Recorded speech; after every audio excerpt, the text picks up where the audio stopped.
এই গ্রামে একটা ছোট্ট পুকুর ছিল। সেই পুকুরে অনেক ব্যাঙ থাকত, কিন্তু তাদের মধ্যে মিঠু নামের এক ব্যাঙ ছিল অন্য সবার থেকে আলাদা, চঞ্চল, বুদ্ধিমান আর একটু দুষ্টু। একদিন দুপুরবেলা পুকুর পাড়ে কিছু হাঁস নামল।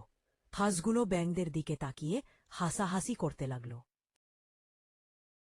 এই ব্যাঙগুলোকে দেখো, সারাদিন শুধু ডাকাডাকি করে। হ্যাঁ, আর লাফালাফি ছাড়া এরা কিছুই পারে না। ব্যাঙরা চুপ করে রয়েল, কিন্তু মিঠু কিছুটা রেগে গেল। আরে, আমাদের ছোট ভেবো না, চাইলে আমরা তোমাদের মতো কাজ করতে পারি। তাহলে প্রমাণ করো, দেখি। মিঠু কিছুক্ষণ ভাবল, তারপর বল। ঠিক আছে, কাল সকালে একটা দৌড় প্রতিযোগিতা হবে, পুকুরের এপার থেকে ওপার পর্যন্ত। তোমরা হাঁস আর আমি ব্যাঙ। সবাই রাজি হল। খবর ছড়িয়ে পড়ল, গ্রামের বাচ্চারা পর্যন্ত দেখতে এলো। পরের দিন সকাল, প্রতিযোগিতা শুরু হল। প্রস্তুতি 1, 2, 3।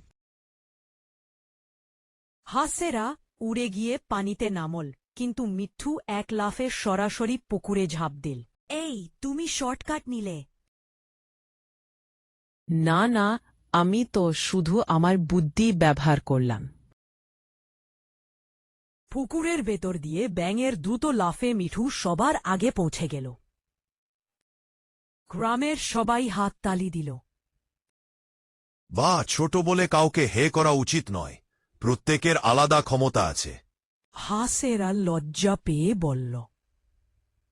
ঠিকই বলেছ, আমরা তোমাদের হে করেছি, দুঃখিত। কোনো সমস্যা নেই, আজ থেকে আমরা সবাই বন্ধু। সবাই খুশি হয়ে একসাথে খেলতে শুরু করল।